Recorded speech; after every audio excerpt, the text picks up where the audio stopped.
ծեծը ընդունելի արարք է։ Չէ, ոչ մի ձև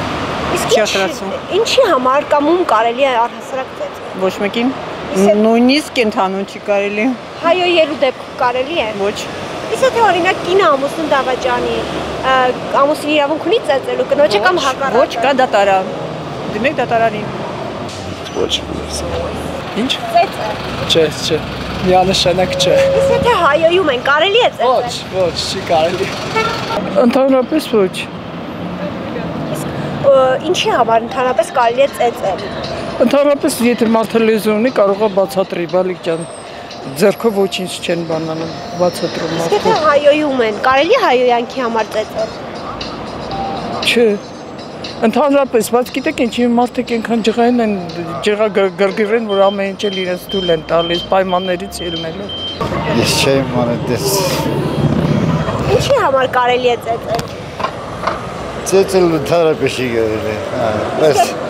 չես մի շվարազը մեր։ Իսկ եթե հայոյում են, կարելի է հայոյանքի համար Ոնը չի կարելի։ Պիտի նորմալ իրար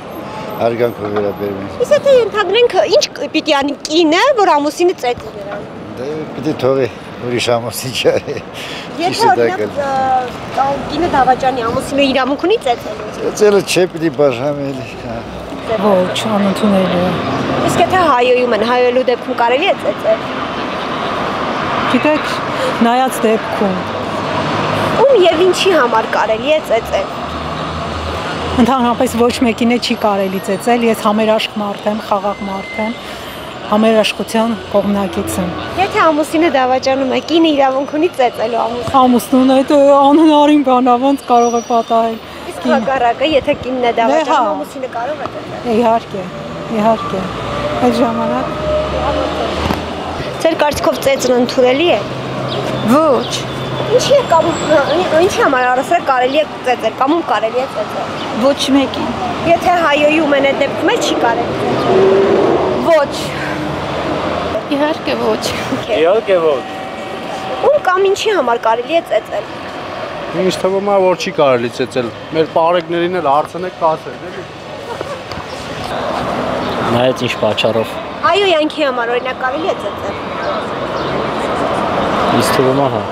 Իսկ եթե կինը դավաճանել է ամուսնուն, կարելի է կնոջը ծեծել։ Իշխան ինձ այդպես հարցեր մի տվեք, էլի։ Մարդու համար ոչ։ Իսկ եթե հայոյում են, հայոյանքի համար կարելի է ծեծել։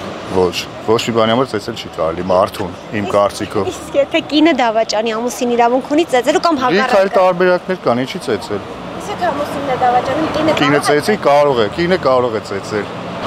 Իհարկե ոչ։ Իհարկե ոչ։ Ինչի համար կամ ում կարելի է ծեծել։ Գիտեք ինչ, մեծ հետաքրքիր հարց էր, որովհետև ես վերջերս դրա մասին ես մտածում էի, ամեն դեպքում ծեծել չի կարելի, եթե պետք է տուր դատարան։ Հայոյանքի համար կարելի է ծեծել։ Պատկերացրեք, այդ նույն բանի համար ես դատի եմ տվել մեկին և շուտով այդ դատը պիտի լինի։ Մեծ հետաքրքիր էր, հատկապես ինձ հանդիպեցի։ Իսկ եթե օրինակ կինը դավաճանում է ամուսնուն, ամուսինը կարող է ծեծել կնոջը։ Ոչ, Կամ հակառակը, եթե ամուսինը դավաճանում։ ոչ, ամեն դեպքում բռնությունը ծեծը, անգամ խոսքերով էլ է, չէ, բռնություն լինում, երբեք չի կարելի։ Շնորհակալություն։ Ես այդ կարծիքին եմ եկել ու ես ճիշտ եմ վարվել, երբ որ այդ անձը, որը այնքան ահավոր ինձ հայոյանքներ տվեց, անգամ իմ ծնողների հիշատակը պղծեց, ես իրա վրա իրեն չպատասխանեցի և ձեռք չբարձրացրի։ Ոստիկանները եկան, իրեն տարան ոստիկանություն, այնտեղից էլ գործը դատարան գնաց։ Եթե խելագար է, ուրեմն պետք է հոգեբուժարանում կամ պահեն կամ իր բանը այն ոնց են կոչվում այն անձը, որը իրան պետք է խնամի, խնամակալը, նա պատասխան տա։ Եթե խուլիգան է, ուրեմն պիտի բանը ձերբակալվի ու պետք է պատասխանատու լինի համապատասխան կառույցներում, կալանավորվի, իր պատիժը կրի կալանավայրում։ Ես այդպես եմ կարծում։ Չէ, ոչ իհարկե։ Այո, բնականաբար։ Միանշանակ։ Ում կամ ինչի համար կարելի է ծեծել։ Ումս պատահի։ Օրինակ, եթե կինը դավաճանել է, կարող է ամուսինը ծեծել։ Կարա սպանի։ Ամուսնացած չեն գնացեք ուրիշի ծեր։